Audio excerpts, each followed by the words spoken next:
Hello friends, welcome to Prema's terrace garden. இன்றைக்கி நம்ம ஒரு செம்பருத்தி செடி வளர்ப்பை பற்றி தான் பார்க்க போகிறோம். இது வந்து அடுக்கு செம்பருத்தி, நல்ல கலர்ஃபுல்லாக இருக்கும், நல்ல அடுக்கு திக்க அடுக்காக இருக்கும். ஆசைப்பட்டு வாங்கினேன். இந்த செடி என்னாச்சுன்னா, நான் வாங்கின உடனே என்ன பண்ணேன், கவர்லேருந்து எடுத்துட்டு பெரிய தொட்டி ஒரு 20 லிட்டர் பெயிண்ட் பக்கெட்டில் மாற்றி வச்சுட்டேன். நான் அது என்னாச்சுன்னா துளுக்கவே இல்லை, அப்படியே உட்காந்துட்டே இருந்தது, வச்சபடியே இருந்தது. அப்படியே வெறும் இந்த நடு தண்டு மட்டும் சின்ன செடியாக இது மட்டும் இருந்தது. சரி, அதுக்கப்புறம் எனக்கு சோலைவனம் அட்மின் சாந்தி அம்மா சொன்னாங்க, அவங்களும் நானும் தான் ஒன்றா வாங்கினோம். அவங்க செடி நல்லா பூக்க ஆரம்பிச்சிது, என்னுடைய செடி பூக்கவே இல்லை, என்னம்மா காரணம் அப்படின்னு சொல்லிட்டு கேட்டதுக்கு அவங்க சொன்னாங்க, நீ எடுத்த உடனே தொட்டி மாற்றினது தான் காரணம், நீ வந்து வேறு தொட்டியில் மாற்று, பெரிய தொட்டியில் வேண்டாம், எடுத்தோடனே பெரிய தொட்டி கொடுக்கக்கூடாது அப்படின்னாங்க. சரின்னு சொல்லிவிட்டு என்ன பண்ணேன், நான் வந்து இந்த சைஸ் தொட்டியில் மாற்றிட்டேன். இது வாங்கி 1 இயருக்கு மேலே ஆகுது, வளரவே இல்லை. இப்போ வந்து மாற்றி வச்சு ஒரு 2 மந்த்து தான் இருக்கும். எப்படி வளர்ச்சி பாருங்கள், செமையாக வளர்ந்துருக்கு. அடுத்து முட்டுக்களும் நிறைய வச்சுருக்கு. நேற்று ஒரு 2 பூ பூத்துருந்தாங்க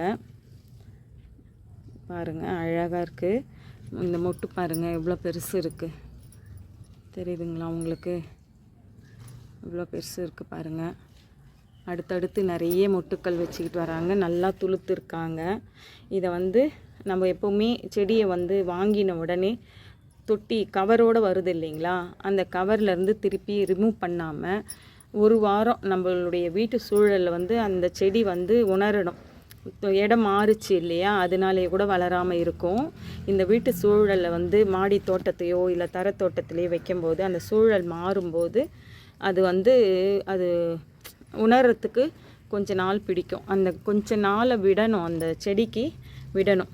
விடும்போது அந்த செடி நம்ம தோட்டத்தை உணர்ந்து திருப்பி வளர்கிறதுக்கு ஏதுவாக இருக்கும். அந்த மாதிரி கொடுக்கும்போது நான் வந்து அந்த பெரிய தொட்டியிலேருந்து எடுத்து மாற்றி வச்சிட்ட பிறகு இந்த வளர்ச்சி இருக்குது. நீங்களும் இனிமேல் வந்து வாங்கின செடியை உடனே தொட்டி மாற்றாமல் கவர்லேயே வச்சுருந்து அதுக்கு அடுத்து பெரிய தொட்டி இல்லாமல் ஒரு திட்டமான இந்த மாதிரி சைஸில் தொட்டியில் நிறைய சாண எரு கொடுத்து மண்கலவை ரெடி பண்ணி இந்த மாதிரி வளர்த்துட்டு வாங்க. அரிசி கழுவின தண்ணி, வாழைப்பழ கரைசல், வாழைப்பழம் ஊற வச்சுட்டு அரிசி கழுவின தண்ணியே டைல்யூட் பண்ணி கொடுக்கும்போது இந்த மாதிரி வளர்ச்சி இருக்குது. Okay friends, thank you. Happy gardening.